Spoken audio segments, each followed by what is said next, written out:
रोहित की शादी को कई साल हो गए थे। शुरू शुरू में तो दोनों में बहुत प्यार था, लेकिन वक्त के साथ रोहित के दिल से रिया के लिए प्यार निकल गया। रिया, क्यों चिल्ला रहे हो रोहित?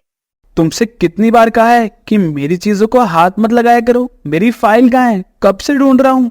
आंखें हैं या बटन? वहीं रखी है टेबल पर।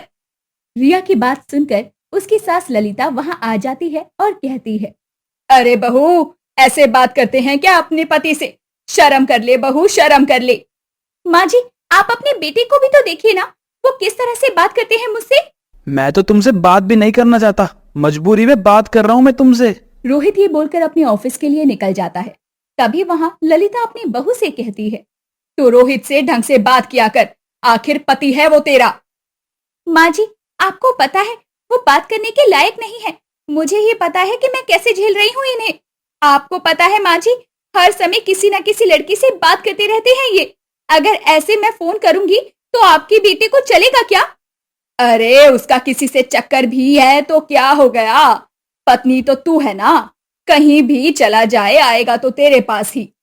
बस माँ जी, आप तो रहने ही दो, आप तो अपने बेटे की ही साइड लोगे ना। मैं आपके बेटे के सारे काम करती हूँ, कई बार अपने मायके से पैसे लाकर उनकी मदद भी करती हूँ, लेकिन आपके बेटे को कोई शर्म नहीं है। देख बहू, मैं तो तुम दोनों को ही समझाती हूँ, लेकिन मेरी बात तुम दोनों ही नहीं सुनते। जो तुम्हारे मन में आए तुम दोनों वही करो। उधर रोहित अपने ऑफिस में काम कर रहा था। तभी उसके पास उसके साथ काम करने वाली लड़की शालू आती है और कहती है, हाय रोहित, बहुत बिजी लग रहे हो। ओह हाय शालिनी, कैसी हो तुम? काफी दिनों बाद ऑफिस आई हो। ओह, मैं ऑफिस नहीं आती तो तुम मुझे नोटिस करते हो, वैसे तो तुम बात भी नहीं करती। मैं तुमसे बात नहीं करता, मैं तो तुमसे बात करना चाहता हूँ, लेकिन तुम बहुत बिजी रहती हो। शालू बहुत सुंदर है, इसीलिए रोहित उसे बहुत पसंद करता है। रोहित कई दिनों से सोच रहा था कि वो शालू से शादी करने के बारे में बात करे। एक दिन रोहित ने हिम्मत जुटाकर शालू से शादी की बात कर ही ली। अगर तुम बुरा नहीं मानो तो मैं तुमसे एक बात करना चाहता हूँ। रोहित, मुझे तुम्हारी किसी भी बात का बुरा नहीं लगता, बोलो ना। शालू, मैं तुमसे शादी करना चाहता हूँ। शादी? मुझसे? लेकिन तुम तो पहले से शादीशुदा हो ना। मैं अपनी पत्नी को पसंद नहीं करता। मेरी शादी तो मेरी माँ ने जबरदस्ती उस घमंडी रिया से करवा दी। लेकिन रोहित, मान लो हमने शादी कर भी ली, तो तुम्हारी पहली बीवी का क्या होगा? और तुम्हारी माँ, वो इस बात को स्वीकार करेगी? अरे छोड़ो उसे, वो रहेगी नौकरानी बनकर इस घर में। और माँ की तो तुम चिंता मत करो, मेरी खुशी में ही माँ की खुशी है।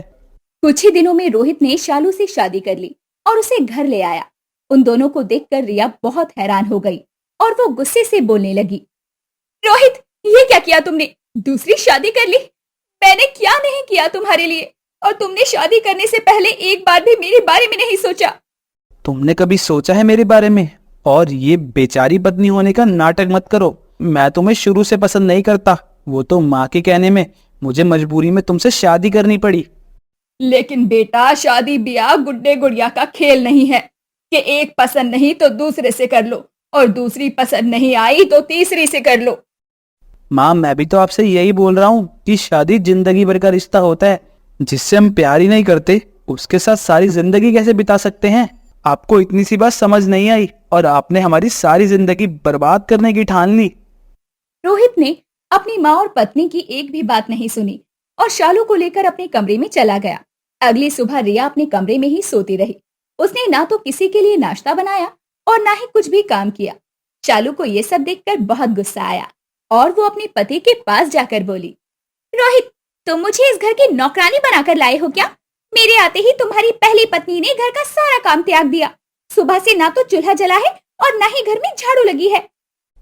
तुम्हें घर का कोई भी काम करने की जरूरत नहीं है, मैं भी माँ से बात करता हूँ। रोहित अपनी माँ को साफ साफ बोल देता है कि उसकी पत्नी शालू घर का कोई काम नहीं करेगी। अब ललिता रिया के पास जाती है और कहती है, देख रिया बेटी, ऐसे चुपचाप घर में पड़े रहने से कोई फायदा नहीं है, और तेरे मातम करने से तेरा पति तेरे पास लौट कर नहीं आने वाला। इसीलिए अपना जी मत जला और घर का काम कर। माँ जी, आप घर के काम के चक्कर में मेरे पास आई हो। आपके बेटे ने जो किया वो गलत नहीं है क्या? मेरे साथ धोखा किया है उसने। देख बहू, उसने जो किया सो किया, लेकिन अगर तुझे इस घर में रहना है तो घर का काम तुझे ही करना पड़ेगा। इस उम्र में मुझसे तो काम होगा नहीं और रोहित शालू को काम करने नहीं देगा। इसीलिए तू रोना धोना बंद कर और सबके लिए नाश्ता बना।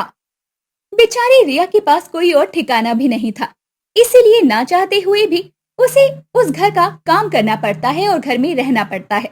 ललिता अपनी दूसरी बहू शालू के काफी नजदीक आ गई। वो सारा सारा दिन उसी के साथ रहती। वैसे शालू मानना पड़ेगा अपने बेटे को, उसकी पसंद वाकई अच्छी है। क्यों माँ जी, क्या पसंद कर लिया उन्होंने जो आप उनकी इतनी तारीफ कर रहे हो? तुम्हें पसंद कर लिया। पता है सारे मोहल्ले और रिश्तेदार में तुम्हारी सुंदरता की तारीफ हो रही है। ओह माँ जी, आप भी ना। खैर मैं तो हूँ ही तारीफ के काबिल, लेकिन माँ जी आप एक काम करोगी क्या? मेरे सर में बहुत तेज दर्द हो रहा है, आप एक कप चाय बना दो तो मजा ही आ जाएगा। अरे तो इसमें कौन सी बड़ी बात है, अभी मंगवा देती हूँ तेरे लिए चाय। रिया, अरे ओ रिया, जल्दी इधर आ। जी माँ जी, बुलाया आपने? अच्छी सी कड़क चाय बनाकर ले आ, शालू के सर में बहुत दर्द हो रहा है। और हाँ, किचन में जाकर सो मत जाना, जल्दी लेकर आना। रिया जाने लगती है और वैसे ही शालू उसे रोकते हुए कहती है, रिया चाय बनाने के बाद मेरे सारे कपड़े भी धो देना, बहुत सारे कपड़े इकट्ठे हो गए हैं। तुम्हारे कपड़े मैं क्यों? हाँ हाँ, अब बस ज्यादा मत बोल, 2-4 कपड़े धो लोगी तो तुम्हारा कुछ बिगड़ नहीं जाएगा। रिया को अब शालू के कपड़े भी धोने पड़ते हैं। एक दिन शालू रिया से कहती है, रिया आज रोहित और मेरे ऑफिस के दोस्त खाने पर आ रहे हैं, तो तुम अच्छा सा खाना बनाना और इस बात का ध्यान रखना कि खाना कम ना पड़ जाए। रिया कुछ मीठा भी बना लेना, हलवा या खीर। माँ जी मैं इतना सारा खाना अकेली नहीं बना सकती। तो तू खा सकती है खाना, लेकिन बना नहीं सकती। चुपचाप चली जा किचन में। माँ जी आपने इसे घर में रखा क्यों हुआ है? इसे धक्के मारकर घर से निकाल क्यों नहीं देती? बहू इसे घर से निकाल दिया तो घर का काम कौन करेगा, इसीलिए बहू इसे घर पर रखना पड़ता है। ठीक है माँ जी, जैसा आपको ठीक लगे।